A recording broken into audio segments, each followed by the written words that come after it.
माझे नाव शिल्पा शंकर भगत, बेलापूर, अहिल्यानगर।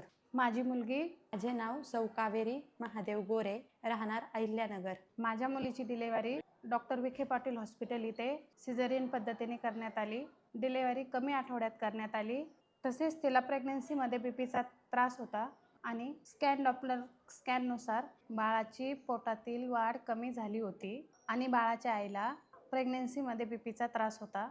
त्यामुळे delivery caesarean पद्धतीने घेण्यात आली। जन्मानंतर बाळाला श्वासनाचा त्रास होता, वजन खूप कमी होते, म्हणजे 1220 ग्रॅम होते, धाप खूप जास्त होती। त्यामुळे बाळाला NICUला शिफ्ट करण्यात आले।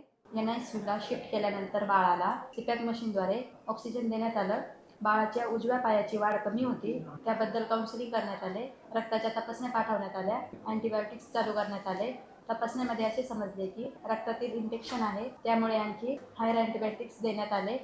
तपासणीमध्ये रक्तातील साखर कमी आहे असे समजले, त्यानुसार मॉनिटरिंग आणि ट्रीटमेंट देण्यात आली।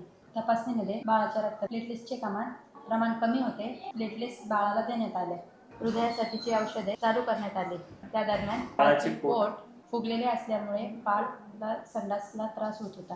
त्यानुसार सोनोग्राफी करण्यात आली, त्यामध्ये आतड्यामध्ये ब्लॉक असल्याचे समजले। त्यानुसार पुढे ट्रीटमेंट देण्यात आली। त्यानंतर बाळाची फीडिंग व्यवस्थित चालू करण्यात आली।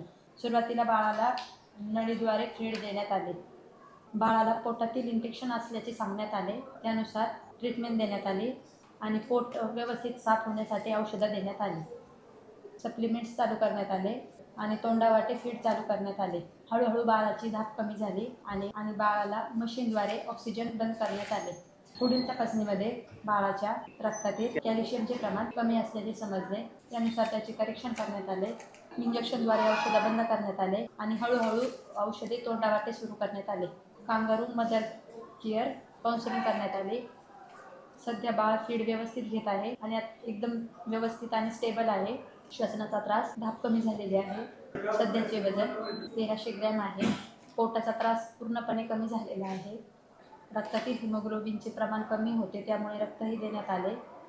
या सर्व उपचारादरम्यान आम्हाला मोफत सुविधा देण्यात आली, त्याबद्दल मी विखे पाटील हॉस्पिटल येथील डॉक्टर आणि स्टाफ यांचे आभार मानते। आज आमचा डिस्चार्ज आहे। थँक्यू, धन्यवाद।